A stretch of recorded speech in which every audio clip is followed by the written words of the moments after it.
Parfait. Bien, on va passer à l'exposé suivant, donc, qui est donné par Sergio Siliberto, qui est chercheur CNRS au laboratoire de physique à l'ENS de Lyon, et qui va nous parler de considérations expérimentales pour discuter de questions relatives au coût de l'information, en fait. Très bien. Merci Patrick, merci pour l'invitation. Donc je suis un peu tombé sur ces problèmes juste grâce à une conversation avec Eric Lutz, justement. Et donc, à part ça, on a développé pas mal de choses au niveau expérimental. Un peu l'idée, c'est de reprendre les choses mentionnées hier par Olivier sur la connexion entre entropie d'information, entropie de Shannon et entropie thermodynamique. Il avait dit que c'est clair qu'il y a une connexion entre les deux. Quand on regarde dans la communauté des physiciens, ce n'est pas si évident que ça. Il y a beaucoup de gens qui disent que ce n'est pas la même chose et que donc il faut, d'une certaine façon, avoir des preuves de cette connexion. Alors, en étant un expérimentateur, donc, nous avons fait des expériences sur lesquelles, justement, une des questions, c'était les principes de Landauer, sur lesquels je vais y revenir. Donc, j'ai préparé un peu un exposé au début très élémentaire. J'espère de ne pas vexer quelqu'un. Mais donc, je démarre un peu sur l'historique, si vous voulez, du principe de Landauer. Et après, donc, je vais aborder... il n'y a pas quelque chose qui est un peu mieux, là? Ouais, non, ils ne sont pas... OK. Donc, comme on peut les réaliser. Et après, donc, je parlerai vraiment de l'expérience qu'on a réalisée pour mesurer la quantité d'énergie minimale pour commuter une bit d'information. Et l'analyse des données, une petite comparaison avec des simulations numériques. Mais après, je voudrais insister sur cette partie-là. C'est là une partie un peu technique liée au nouveau développement de la thermodynamique stochastique qui montre vraiment ce fort lien qu'il y a entre information et thermodynamique. Donc voilà, donc je départ, mon historique départ de très loin. Et donc, juste pour encadrer la chose, donc, on sait bien qu'en thermo, il y a plusieurs principes. Donc, les premiers, c'est juste une conservation de l'énergie, qui nous dit justement que j'échange l'énergie interne entre un état A et B, mais il faut faire du travail. Et donc, moins l'énergie qui s'est dissipée vers les bandes thermiques en forme de chaleur. D'accord?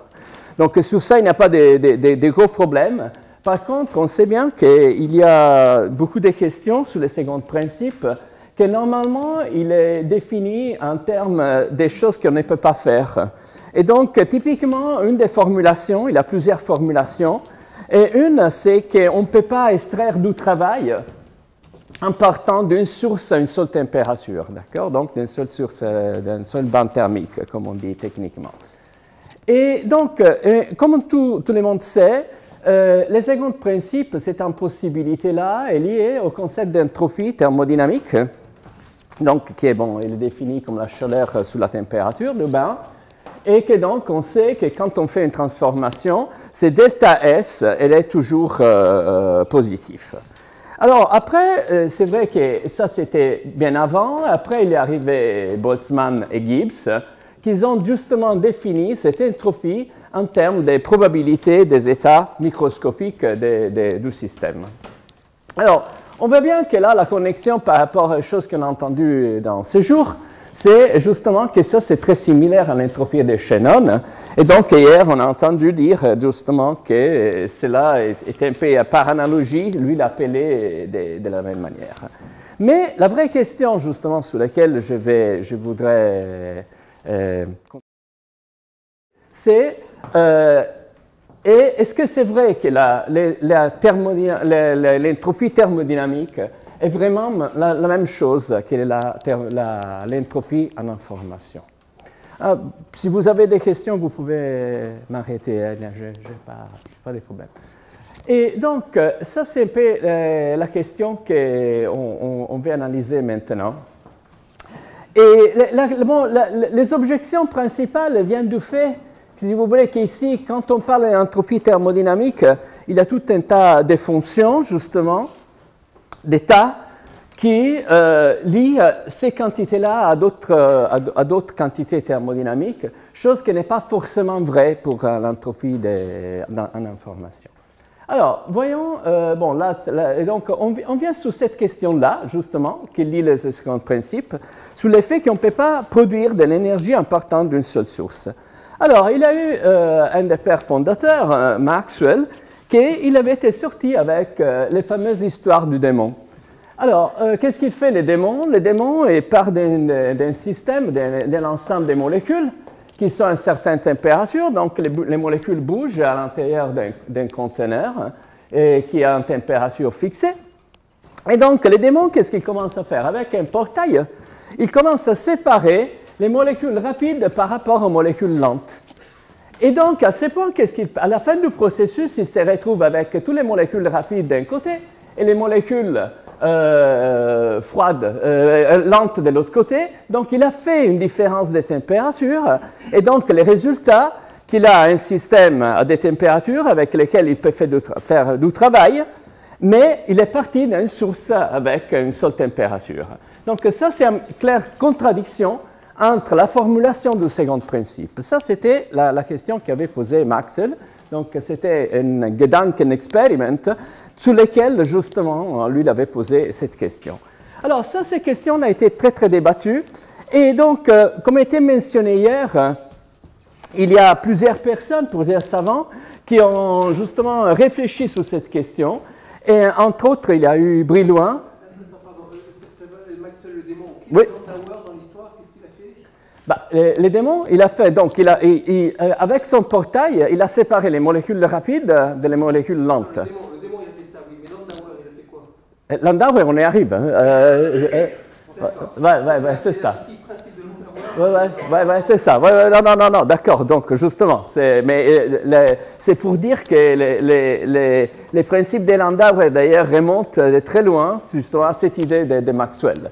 Alors, l'idée, c'était la suivante. Et c'était justement le moteur de Sizzler, c'est quand même un des premiers exemples dans lesquels on voit la connexion entre thermodynamique et information. Alors, Sizzler, et je dois dire aussi que Brillouin, comme était mentionné hier, a donné aussi des contributions importantes sur ces connexions. Après, bon, il y a Landauer qui porte le nom du principe, mais c'est vrai qu'il y a eu des développements bien avant Landauer. Donc, qu'est-ce que fait l'idée de Sizzler? Il a simplifié les démons de Maxwell de la façon suivante. Il a pris un gaz avec une seule molécule, et donc l'observateur, il décide où il se trouve la molécule, s'il se trouve à droite ou à gauche. Alors, si la molécule se trouve à gauche, vous voyez, il met une barrière là, et donc elle attache un poids. Et donc, la molécule, elle commence à pousser sous la barrière et j'arrive donc à soulever les poids juste avec une source à une seule température. Mais l'objection de Sizzler, c'est laquelle? Que là-dedans, je suis en train d'introduire de l'information dans mon système parce que je dois savoir, pour attacher les poids, si la molécule se trouve à droite à gauche. Donc, en termes informatiques, je peux dire qu'à la gauche, c'est 0, la droite, c'est 1, et donc, je suis quand même en train d'introduire un bit d'information dans mon système. Alors, ça, c'était le premier exemple. Et donc, la question est que la technologie moderne et la thermodynamique stochastique sur laquelle je vais, nous permettent en certaine manière de danser avec les démons et de comprendre exactement ça. Et même, ça ne sont plus des Gedankenexperiment, mais ils deviennent vraiment des expériences réelles.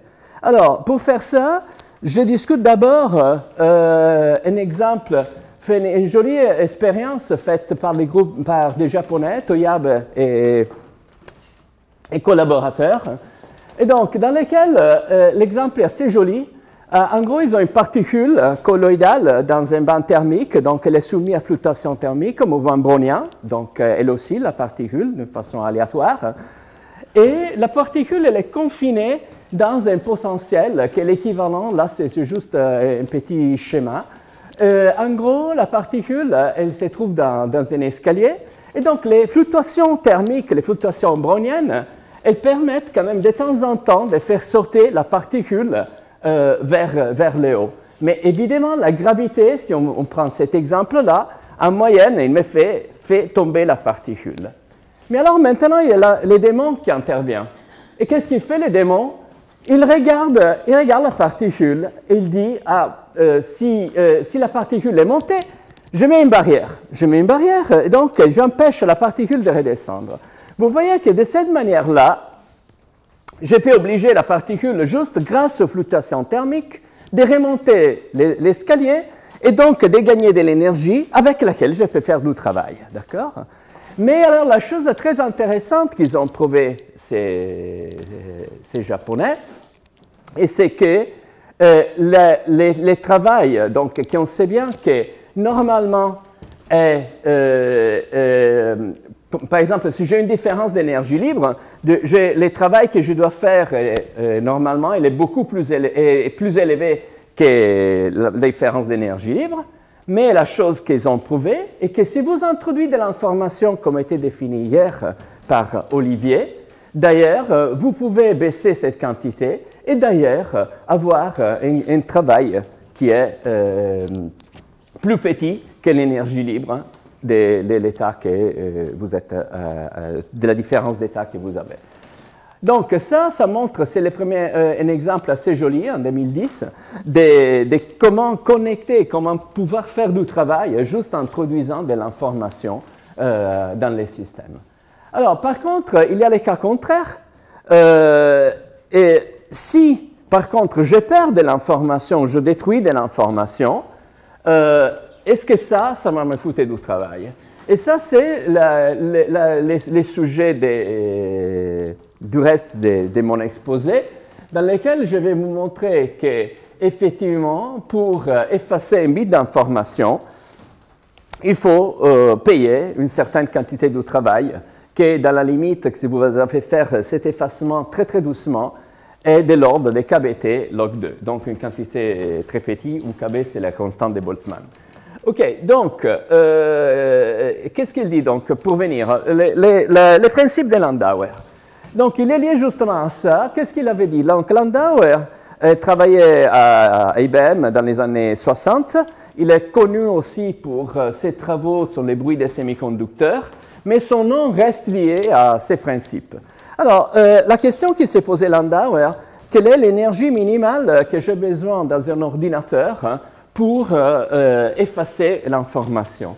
Et donc, il est sorti avec ces principes qui dit que n'importe quelle opération logique irréversible me demande une énergie minimale pour être effectuée qui est KBT log 2. Alors, bon, ici dans cette assemblée, ce n'est pas compliqué. L'opération logique irréversible sont toutes les, par exemple, opérations du style l'effacement des mémoires, AND, NAND, OR. Parce que dans la mesure, pourquoi il est réversible? Parce que la connaissance de l'état final, il ne vous donne pas connaissance de l'entrée de votre système. Alors, moi, je vais me focaliser justement sur l'effacement de la mémoire, où justement les recettes à 1 ou à 0, 7 à 0, l'opération reset à 0. Et je vais vous montrer justement que vous avez une production d'entropie de KBT log 2. Donc, pour faire ça, j'utilise, non, juste avant de vous montrer ça, justement, quelque chose. La chose qui est importante de remarquer, que ces principes est très très important, parce que d'une certaine façon, il exorcise les démons de Maxwell, et parce qu'il vous donne une explication vraiment quantitative de l'énergie qu'il vous faut pour séparer les molécules et que donc vous êtes en train d'introduire de l'énergie dans mon système. Donc, comme je vous ai dit, il a été très critiqué, mais donc la question quand on a initié ce travail, c'était est-ce que ces limites elles peuvent être atteintes sous une expérience réelle? Et l'autre question très très importante, est-ce que n'importe quelle procédure, quel protocole vous permet d'arriver à cette limite. OK? Ouais. Voilà. Tant que tu arrives à l'atteindre, Ouais. ça ne prouvera pas pour autant qu'on ne peut pas descendre en dessous. Et si ça a été critiqué, c'est pour ça. Non, non, non, non. Il a été critiqué justement pour cette connexion entre, plutôt, la chose que je viens de mentionner a été critiquée pour cette connexion entre entropie d'information et entropie thermodynamique. C'était plutôt ça la connexion. Mais, et d'ailleurs, j'ai pu te montrer que justement à la fin, je montrerai d'ailleurs ça, que si tu acceptes un taux d'erreur, tu peux battre les limites de Landau. Et d'ailleurs, on les voit expérimentalement, ça. Si tu acceptes, si tu augmentes les taux d'erreur dans ta mesure, tu vois que tu peux battre la limite. Mais à ce point, évidemment, tu introduis moins d'informations parce que tu es en train d'introduire des erreurs. Voilà. Donc, alors, là, nous, on a repris une jolie suggestion qui a été donnée par Bennett. C'est assez ancien, c'est de 1982. Et donc, l'idée est la suivante de Bennett. Supposons qu'on a, la chose qu'il fait, c'est quelque chose d'extrêmement simple. Supposons qu'on a une particule qui est piégée dans un potentiel à des puits. Okay? Et donc, d'une façon arbitraire, je dis que les puits de gauche, c'est 0 et les puits de droite, c'est 1. Okay? Et donc, au début, la particule, comme exactement dans une mémoire, il peut être soit à droite ou à gauche, c'est-à-dire dans l'état 0 à 1. Et je vais, avec un protocole que je vais définir après, que dans l'état final, la particule, il se trouve, par exemple, si je vais faire un reset à 1, il se trouve dans l'état 1. Alors, vous voyez que là, même si je considère justement une distribution des particules, ou si vous préférez, par exemple, que j'ai un gaz des particules sans interaction, mais ça revient quand même juste à répéter l'expérience plusieurs fois. Donc, vous voyez que dans l'état initial, j'ai une probabilité d'être à droite à gauche un demi, donc mon entropie initiale est KB log 2. Après, sur l'état final, forcément, si j'ai la certitude que la particule se trouve à 1, mon entropie finale est 0. OK, donc, morale de l'histoire, la différence d'énergie, d'entropie, est moins KB log 2. Alors, si je fais de la thermo sur ça, je peux justement avoir une transformation quasi statique. Donc, moins T delta S est égal à la chaleur dissipée, parce que delta U est égal à 0. Donc, la chaleur dissipée, ça doit être égal au travail. Et donc, ça vous montre que, c'est ça l'argument de Bennett, que le travail minimal que je dois faire est de l'ordre de KBT log 2. Okay? Donc, ça, c'était l'expérience que Bennett, la preuve que Bennett donnait pour expliquer les principes de Landauer. Il y a eu des simulations numériques sur ça, mais donc la question, il n'avait pas d'expérience réelle.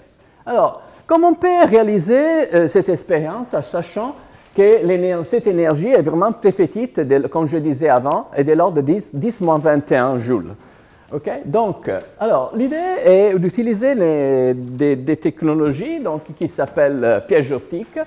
Et donc, je ne vais pas aller dans les détails de tout ça, il n'y a pas le temps, mais la chose qui est importante de retenir dans ce cas, c'est que vous avez ici un laser qui est très très focalisé, et donc vous pouvez montrer que si vous avez une particule colloïdale transparente et entourée par exemple qui se trouve dans l'eau, vous pouvez piéger cette particule juste à l'aide du faisceau laser. Et alors, vous pouvez aussi montrer que le potentiel de piégeage de la particule est un potentiel harmonique, donc dans lequel, en gros, c'est les paramètres importants, c'est la distance du centre de la particule par rapport au point, à l'axe du laser. D'accord? Donc, alors, l'autre chose importante à retenir pour le reste, c'est que je peux très facilement changer la raideur de mon puits juste en changeant l'intensité du laser. OK? Donc, alors, juste pour vous montrer qu'est-ce qui se passe, là, c'est typiquement la chose que vous pouvez faire. Là, vous avez 4 faisceaux qui piège 4 particules qui sont entourées d'eau. Et donc, là, les particules, elles sont affectées par les mouvements browniens parce qu'elles sont secouées par les molécules d'eau qui les entourent. Et donc, et là, on voit bien que si je mets par contre des faisceaux, la particule a des points des piégeages. Et donc, les fluctuations thermiques, d'ailleurs, ils la font sauter, vous voyez, ici, d'un puits vers l'autre. Okay? Donc, alors, qu'est-ce qui se passe? À ces points, je suis dans la condition des Bennett. Pourquoi? La chose que j'ai fait, j'ai fait une acquisition de la position de la particule au cours du temps. En partant de là, justement, j'ai fait la distribution des probabilités de la position de la particule. Et après, donc, en faisant les logarithmes de la distribution, je remonte au potentiel. Okay? Et donc, ça, c'est l'écart. Donc, ça, c'est les potentiels reconstruits expérimentalement en partant de la distribution de la probabilité de la particule. Okay? Et donc, là, c'est un potentiel d'ordre 4 avec des puits exactement comme ça. L'autre chose, justement, que j'ai fait changer la hauteur de la barrière, il y a les temps de Cramer qui vous donnent les temps moyens des sauts des particules entre les deux puits des potentiels. Et donc, en changeant l'intensité du laser, la chose que je peux faire, je peux changer la hauteur de cette particule et donc avoir une séparation plus grande ou plus petite entre les deux états. Alors, maintenant, revenons au principe de Landauer, donc la proposition de Bennett. OK, non, je passe sur ça. Donc, la chose que j'ai fait maintenant, j'ai augmenté la puissance d'un faisceau laser. Donc, j'ai une grosse barrière. Et donc, les deux états, 0 et 1, les deux états initiaux de mon système. Alors, la première chose que j'ai fait, je baisse la barrière. Okay? Donc, je laisse la particule libre d'explorer tous les potentiels. Okay? Après, ce qu'on fait, je commence à incliner les potentiels. Okay? Ça, c'est les protocoles, de plus en plus, jusqu'à quand la particule est poussée dans l'état 1. Donc, supposons là, je suis parti de l'état 0 et je pousse la particule vers l'état 1. Et donc, à ce point, quand le potentiel est très, très déformé, la chose que j'ai fait, je bloque la poussée et je remonte la barrière et je piège la particule dans l'état 1. OK? Donc, vous voyez que... En ajustant les paramètres de tes puits. Absolument, de mes puits. Et en plus, en réintroduisant une force, après, à un certain point, qui me pousse la particule vers l'état 1. D'accord? Donc, il y a plusieurs façons de le faire. Bon, je vais vous expliquer.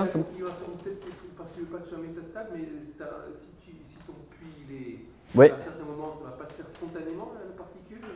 La particule, oui, on les voit ici, regarde.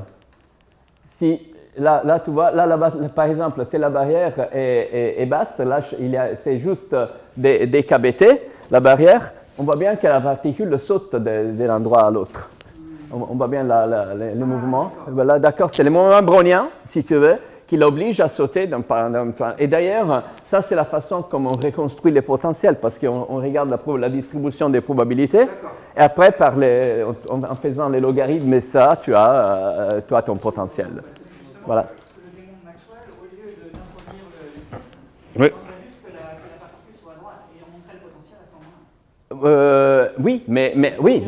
moment-là. Mais ça, c'est exactement. Mais ça, c'est la chose qu'ils ont fait les Japonais quand ils ont fait remonter la particule, les escaliers. Moi, j'ai fait une chose différente. Je vais juste effacer la mémoire et montrer à ces points que je dois payer un travail pour effacer la mémoire, la mémoire initiale du système. Donc, c'est différent. C'est complémentaire, c'est exactement... les Japonais ils ont montré qu'en introduisant de l'information, je peux faire du travail. Et moi, je montre que si je la détruis, je dois payer du travail. D'accord? Voilà. OK. Donc... en tout cas, quand tu es par exemple, dans cette deuxième configuration-là, oui. Tu mets 0 et 1, mais en fait, ça se balade un peu quand même. Oui, c'est balade, mais justement, mais ça, c'est pendant les protocoles. Moi, je dois regarder à la fin du protocole. Et justement, là, donc, mais ça, c'est un point très, très important. D'ailleurs, après, on peut venir, c'est lié au problème de l'optimisation du type de protocole qu'on va choisir, d'accord? Mais effectivement, là, c'est un protocole qui était très bien adapté à l'expérience, ok? Et donc, si tu veux, c'est vraiment très, très important d'abaisser d'abord la barrière et après incliner. Si tu inclines et tu n'abaisses pas la barrière, tu ne vas pas gagner dans l'affaire. Parce qu'en gros, bon, avec Clément, on comprend que ça, ce n'est pas un processus optimal parce que la particule va faire un saut que tu ne récupéreras jamais. Et donc, tu n'arriveras jamais aux limites de lambda. Ouais, okay? Donc, ça, c'est vraiment... Après, on peut montrer ça, Gavensky et compagnie ont montré ça rigoureusement. Mais nous, bon, on est arrivé comme ça par tentative, mais c'est effectivement, ça c'est un point important, que tous les protocoles ne te permettent pas d'arriver à la limite. Okay? Donc, évidemment, donc, on baisse la barrière, et justement, ça c'est un point très très important qu'on peut discuter, sont les fluctuations thermiques qui t'aident d'ailleurs. Parce qu'à ce point, c'est vrai que toi, tu vas symétriser, donc tu pousses la particule, mais en même temps, tu as aussi les fluctuations thermiques qui peuvent te faire les sauts sans payer d'énergie. Sur la troisième image, par exemple, tu continues à mettre 0 et 1. Oui. Est-ce que c'est un vrai 0 et un vrai 1? Dans la mesure... non, parce que ça, c'est pendant les protocoles. C'est toi regarder ça. Ça, c'est ça l'état final. Quand je répiégeais la particule. Pendant le protocole, ça ne va pas être 0,25? Non, mais justement, la question est la chose qui m'intéresse, c'est entre l'état initial et l'état final. Justement, moi, je vais effacer la mémoire. Et donc, la chose que je vais te montrer, que les travaux que j'ai fait pendant ces processus-là, et quand je les fais très doucement, et KBT log 2. OK? Voilà, donc, ça c'est les protocoles que nous avons choisis. On voit bien que si je pars de 1, je me retrouve à 1, d'accord? Donc, indépendamment du point de départ, l'état final, effectivement, se trouve à 1, ok? Donc, alors là, c'est juste un schéma pour montrer les choses. Donc, on baisse la barrière en changeant l'intensité du faisceau laser. Hein, et après, on introduit juste un écoulement, si vous voulez, qui pousse la particule par force visqueuse, donc, et l'incline est potentielle. Ça, c'est vraiment pas important sur les détails. Mais en gros, on a des paramètres de contrôle. C'est la force, la force maximale qu'on applique au système pour faire la transition, okay? Donc, que ça me corresponde à combien j'incline mon potentiel, et le temps d'application de la force externe qui pousse la particule. Okay? Donc, alors là, c'est typiquement la chose qui se passe. Là, on voit la particule qui part du point du puits de gauche. Et donc, après, elle est poussée à un certain point, elle fait la transition. Elle reste bien prégée en haut. Et là, par exemple, là, c'est typiquement la chose de la protocole. Quand je pars de 1, et la chose justement qui te fait remarquer, que de temps en temps, les fluctuations thermiques me la repoussent dans la direction opposée. Okay? Sauf qu'à la fin, le potentiel est tellement incliné qu'elle est obligée à rester dans la position 1. Okay? Alors maintenant, la thermodynamique stochastique. Juste une petite parenthèse qui est très très importante. Je dois calculer le travail. Alors, qu'est-ce qu'il nous dit la thermodynamique stochastique?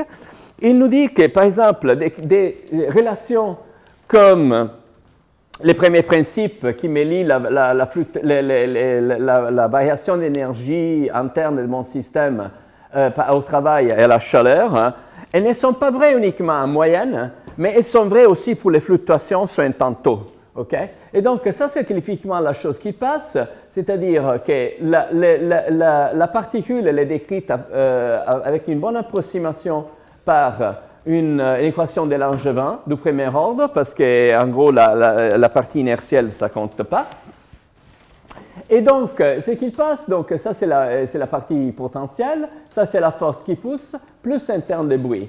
Alors, évidemment, ici, je peux tout calculer parce que je connais parfaitement la raideur de mon système, je connais la viscosité, et donc, la chose que je peux faire, je peux mesurer l'énergie libre, par exemple, la variation d'énergie libre sur un temps taux, et je peux calculer aussi le travail fait par la force externe pendant ma transformation. C'est-à-dire, quand je pars de l'état initial à l'état final. Okay? Donc, ces quantités-là sont mesurables.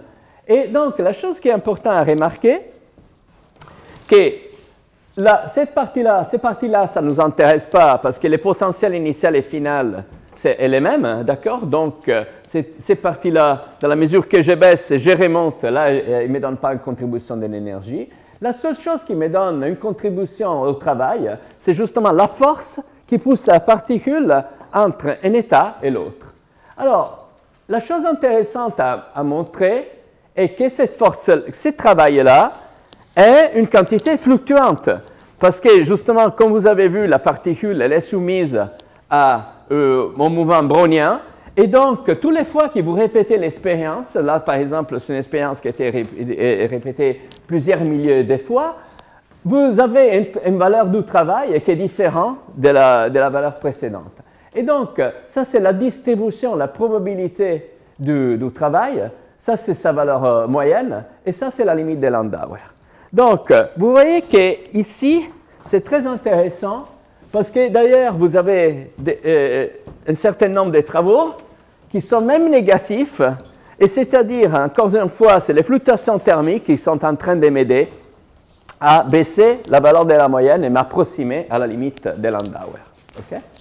Donc, alors ça, c'est un peu les résultats. Je peux faire, comme je vous dis, dans la mesure que delta U est égal à 0, je peux tracer la chaleur ou le travail et ça revient au même. Alors là, c'est justement, ici, c'est les taux de succès. Donc ça revient à ta question initiale. Les systèmes, c'est un système aléatoire. Okay? Donc, ce n'est pas forcément vrai qu'à cause des fluctuations thermiques, je me retrouve la particule où je voudrais. De temps en temps, j'ai une certaine erreur. Et d'ailleurs, je vois que les success rates dans mon système, il augmente évidemment quand j'ai la force maximale, c'est-à-dire quand j'ai augmenté beaucoup l'inclinaison du potentiel. Okay? Et donc, mais j'arrive jamais à 1. On voit bien que c'est 95%. Par contre, la chose intéressante est que ici, je trace le travail en fonction du temps. C'est-à-dire, plus je vais doucement dans mon système, donc je suis adiabatique, et plus je vois que j'ai moins besoin de moins en moins de travail, mais j'arrive jamais à dépasser la limite de Landauer. Par contre, justement, là, il y a un point pour répondre exactement à ta question.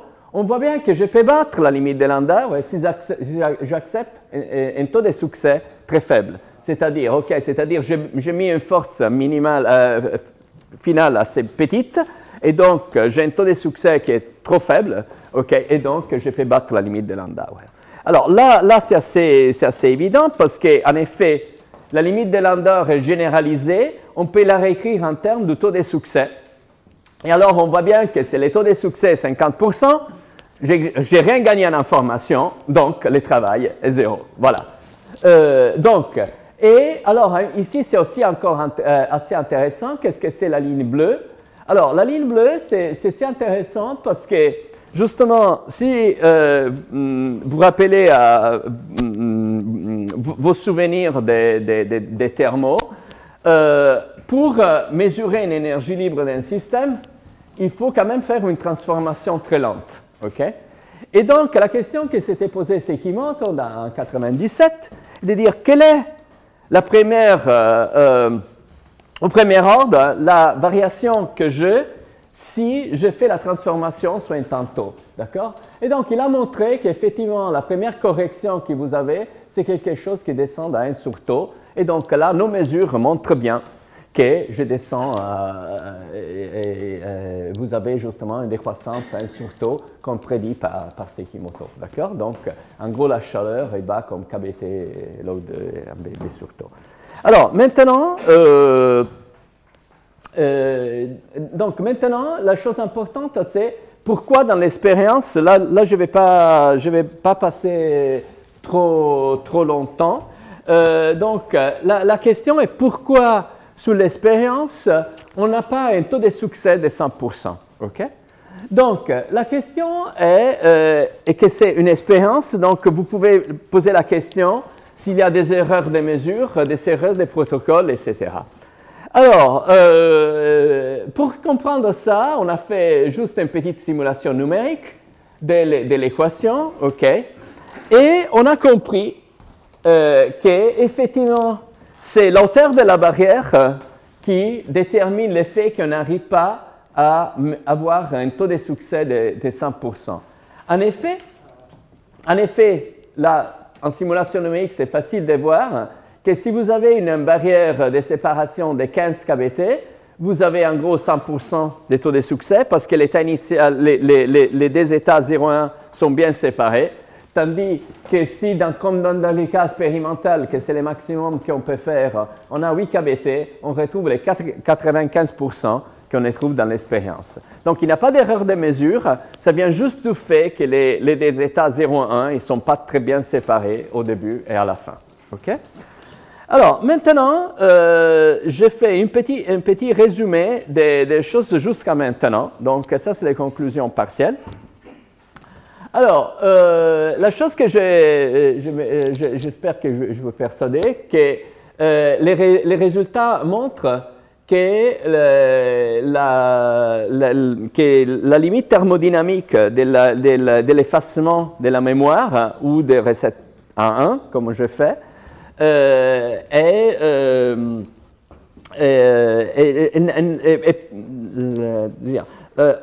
nécessite une quantité de travail qui est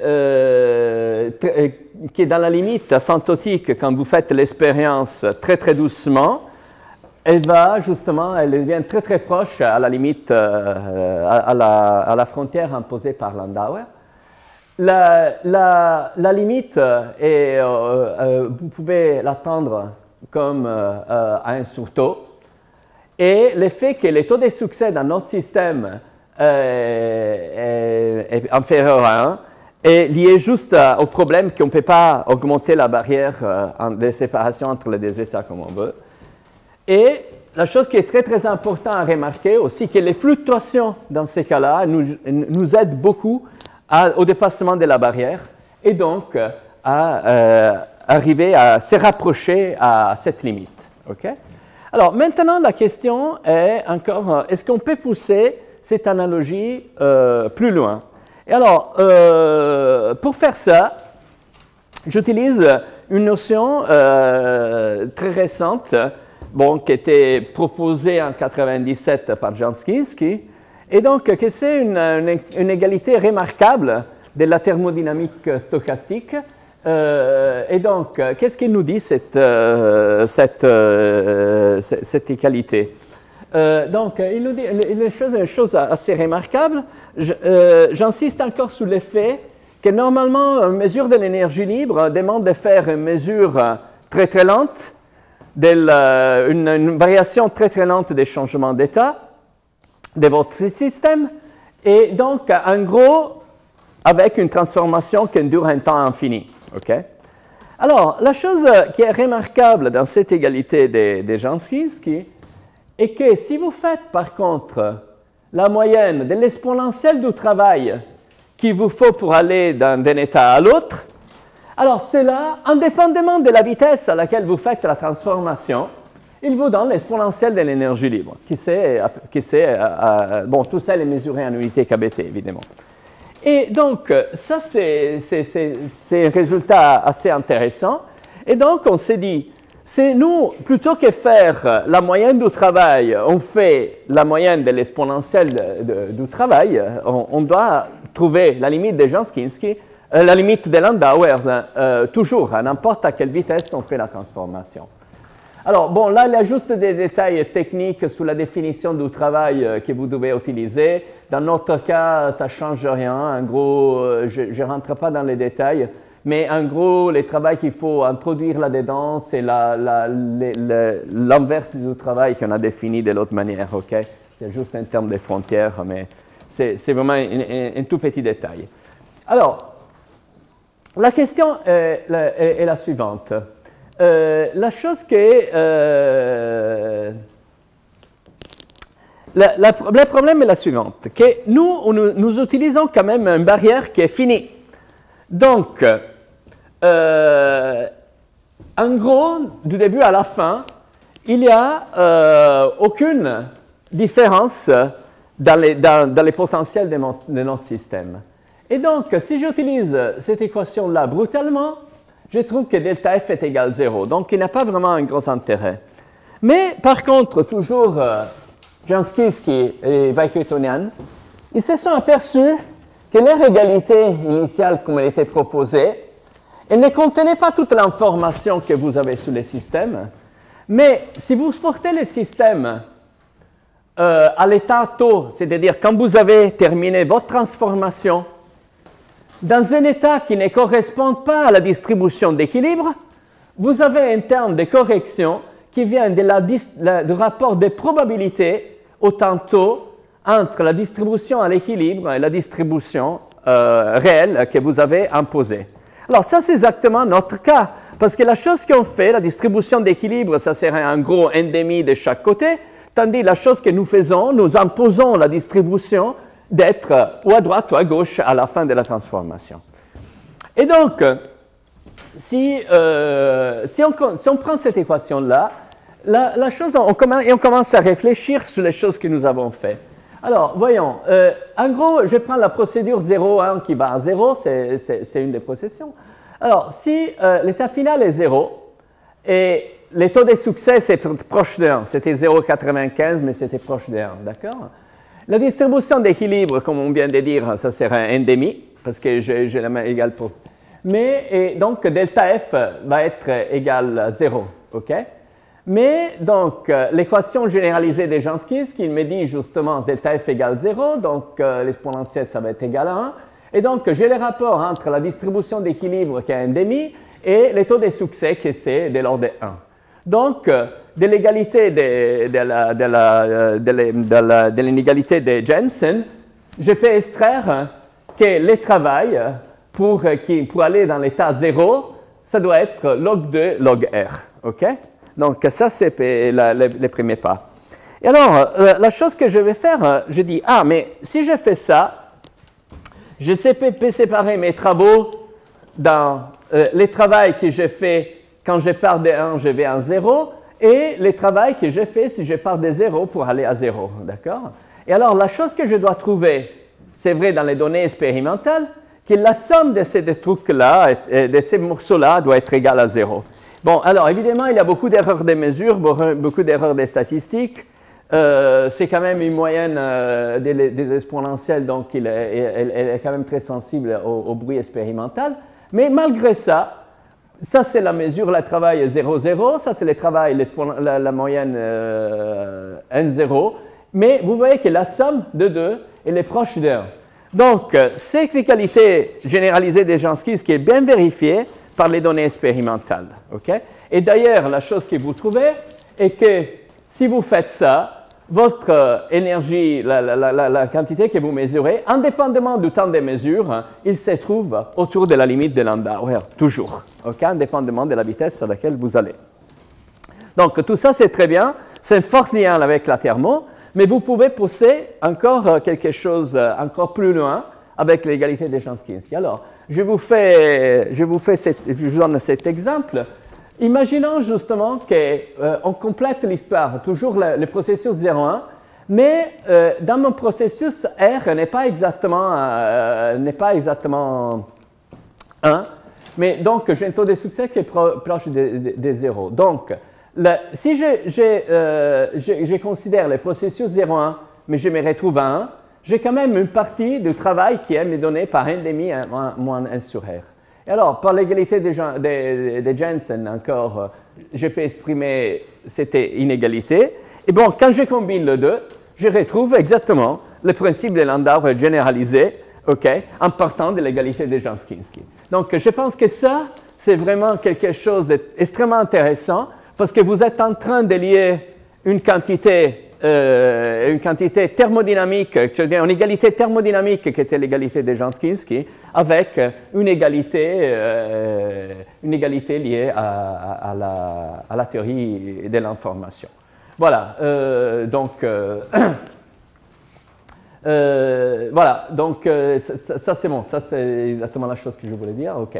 Et que c'est justement la limite de Landauer généralisée. Donc, conclusion de toute l'histoire, je peux rajouter à mes conclusions précédentes que l'égalité des Jansky qui calcule exactement la limite de Landau généralisée, indépendamment de la rapidité du processus à laquelle vous allez faire. Okay? Donc, dernière question à laquelle je n'ai pas répondu, mais ça serait trop long, c'est la question, est-ce que n'importe quel protocole me permet d'arriver à la limite de Landau? La réponse est clairement non.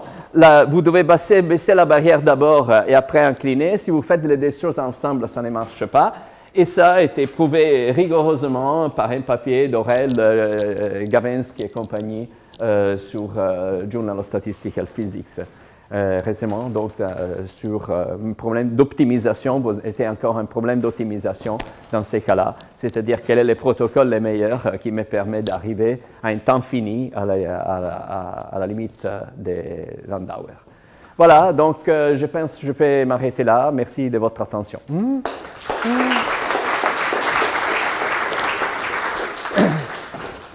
Merci. Est-ce qu'il y a des questions? Regardez au fond.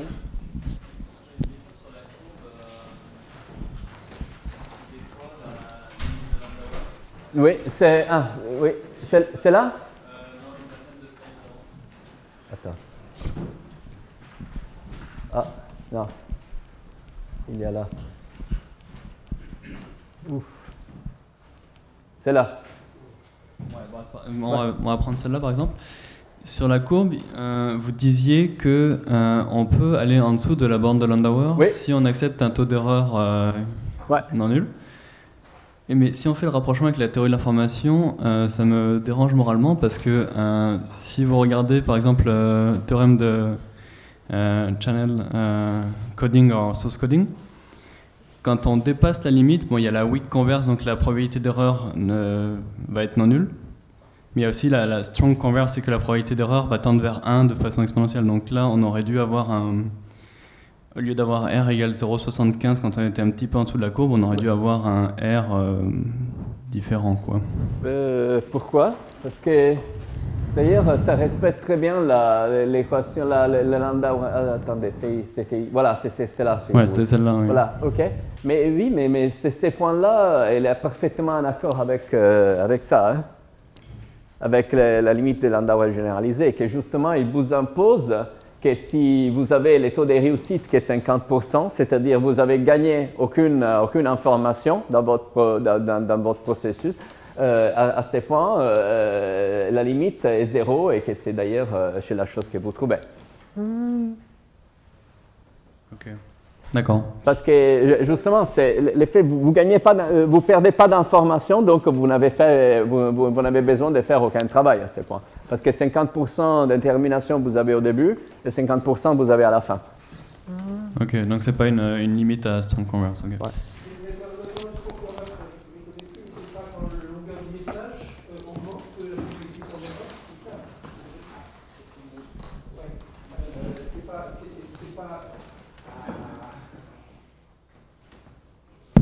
Ouais, dans le strong converse de Shannon, je ne sais plus, mais c'est pas quand la longueur du message augmente qu'à ce moment-là la probabilité d'erreur tend vers 1. Ici, c'est juste une opération. Je ne pense pas qu'ils aillent en très longtemps après. Ouais. Si j'ai bien compris, la détermination de travail fait justement en direct par la déduction de comment est-ce que c'est les potentiels, non? Parce que, disons, vous pouvez déduire quelle est la barrière des potentiels en base au temps de passage d'un côté à l'autre, non? À peu près, mais ce n'est pas exactement comme ça. C'est là, donc, en gros, la chose importante est celle-là.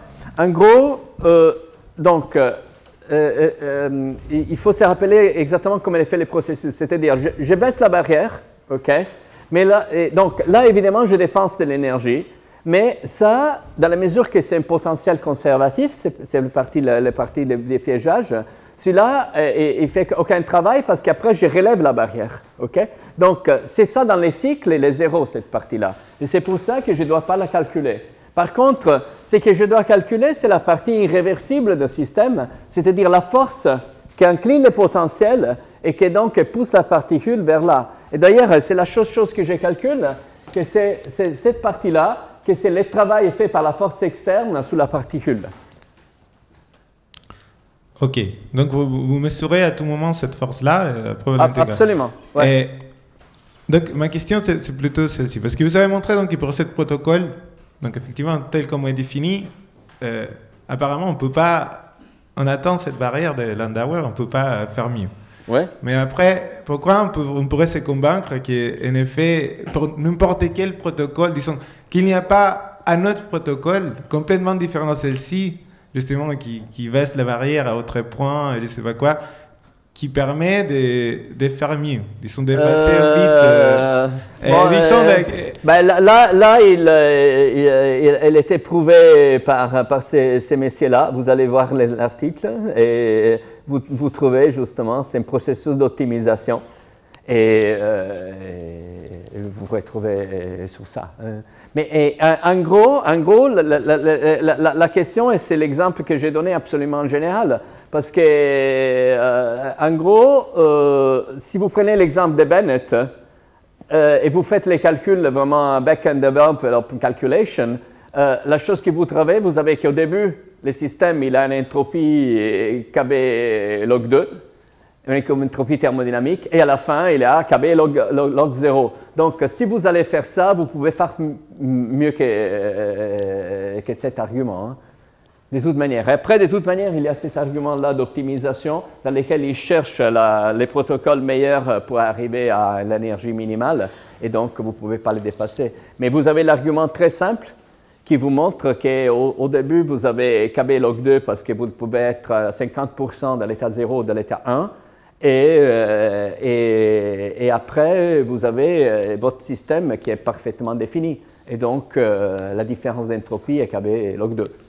Ok, donc ce que vous dites, plus ou moins, c'est que théoriquement, donc, par exemple, par cet argument-là d'optimisation, on sait convaincre que le meilleur protocole possible dépenserait en travail de KB log 2. Donc ça, c'est tous les travaux théoriques. Et après, vous dites que vous avez construit un protocole concret qui atteint cette limite. Okay. Absolument. Absolument. Ouais. Yann? Donc, c'est lié à la question précédente. En particulier, si on essaie de mesurer à chaque instant la position de la particule, on doit payer au moins KT log 2 au total, parce que sinon on pourrait appliquer le coup des Japonais, attendre que la particule passe de l'autre côté, et on aurait effacé le bit d'information sans dépenser d'énergie. Oui, mais attention, mais là, non, mais c'est la grosse différence.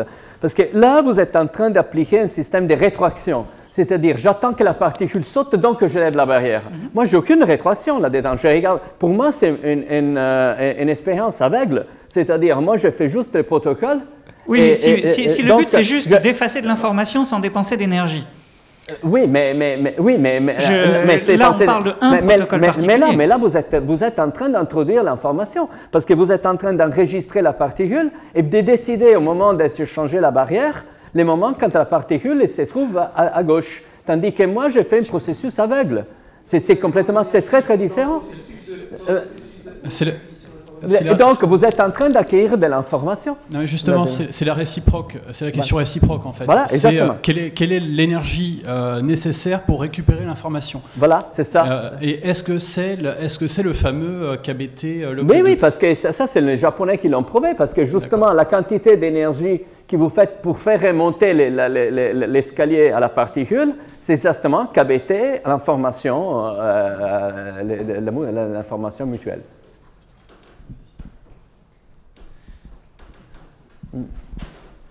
Vous n'êtes pas persuadé. Est-ce que tu peux nous répéter ici ce que c'est la particule? La particule, c'est une particule colloïdale. Donc, et je regarde les fluctuations des dépositions. Et elle est dans quoi? Elle est entourée par de l'eau, donc comme on voit dans le membrane. L'eau joue le rôle du bain thermique, c'est-à-dire fixe la température. Comme dans l'expérience de Perrin et compagnie. Exactement. Okay. Et l'expérimentation a été validée à différentes températures, différentes valeurs de T? La température, ça c'est pas possible parce que entre 0 et 100 degrés, non? Non, parce que de toute façon on change les propriétés de l'eau, mais de toute façon même si je change de quelques degrés, je suis à 300 Kelvin, donc ça me change de très peu. Mais de toute façon, je veux dire, ça c'est pas... d'une certaine manière, la preuve est indirecte parce que la manière comme je sors les potentiels, c'est à travers la statistique de Gibbs, parce que je prends la distribution des probabilités de la particule et j'inverse la distribution de la particule pour sortir les potentiels. Donc là sont des choses qui sont très prouvées dans ces systèmes-là. Donc même la calibration, toute la calibration du piège optique, vous les faites à travers l'équipartition. Par exemple, les fluctuations X carré doivent être KBT sur K, parce que justement, vous avez un seul degré de liberté, et donc l'équipartition vous dit que c'est... Donc celles-là sont des choses super prouvées, il n'y a pas... Ouais. Dernière question, là tu nous as montré un dispositif qui arrive quasiment à la limite de Landauer. Les dispositifs qu'on a, le dispositif que tu as dans un ordinateur, il est combien au-dessus?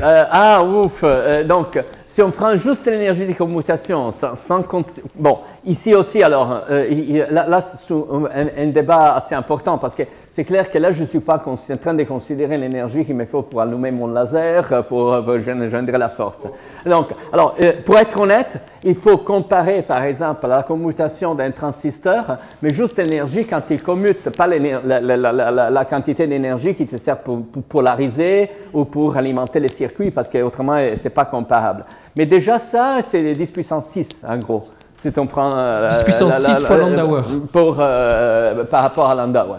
Donc, mais ça, sans tenir en compte après l'énergie qu'il te faut pour alimenter les circuits. Et même si on ne peut pas vraiment faire l'analogie, si on essayait de le mettre pour le cerveau, même si ce n'est pas clair ce que ça veut dire, effacer. Tu vois, là, la chose, donc, souvent, j'ai la question, est-ce que ça sert pour les ordinateurs? Moi, je pense que la réponse est carrément non. Mais par contre, en biologie, je pense que les systèmes, beaucoup de systèmes, par exemple, tu prends les moteurs moléculaires, tu vois très bien que la nature était très très intelligente dans la mesure, très optimisée, et tu vois que ces moteurs-là, ils travaillent à la limite du second principe. Mais pourquoi? Parce que justement, ils gagnent de l'information. Ils sont vraiment à la limite du second principe, tu vois, donc, mais ils sont très très efficaces. Et c'est sûr que là, en biologie, KBT, c'est quand même une énergie importante sur beaucoup de transformations. Donc les moteurs moléculaires, ils tiennent en compte ça, par exemple. Ils introduisent de l'information. Et donc, sur un ordinateur, je ne sais pas, en science, on peut dire jamais. Mais je ne sais pas, pour l'instant, la limite est assez loin. On va prendre une dernière question.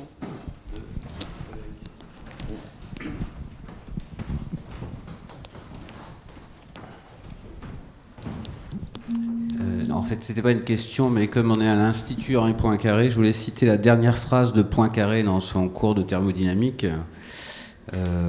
Donc, dernier chapitre, il essaye de reconstruire le second principe avec la mécanique, mais il n'y arrive pas. Alors, il est énervé et puis il termine par « Supposons que nous voulions placer un grain d'avoine au milieu d'un tas de blé, cela sera facile. Supposons que nous voulions ensuite les retrouver et l'en retirer, nous ne pourrons y parvenir. Tous les phénomènes irréversibles, d'après certains physiciens, seraient construits sur ce modèle. » Ouais. Je n'ai pas entendu tout complètement la citation. C'est supposons que nous voulions placer un grain d'avoine au milieu d'un tas de blé, cela sera facile. Supposons que nous voulions ensuite l'y retrouver et l'en retirer, nous pourrons y parvenir. Oui, mais et alors?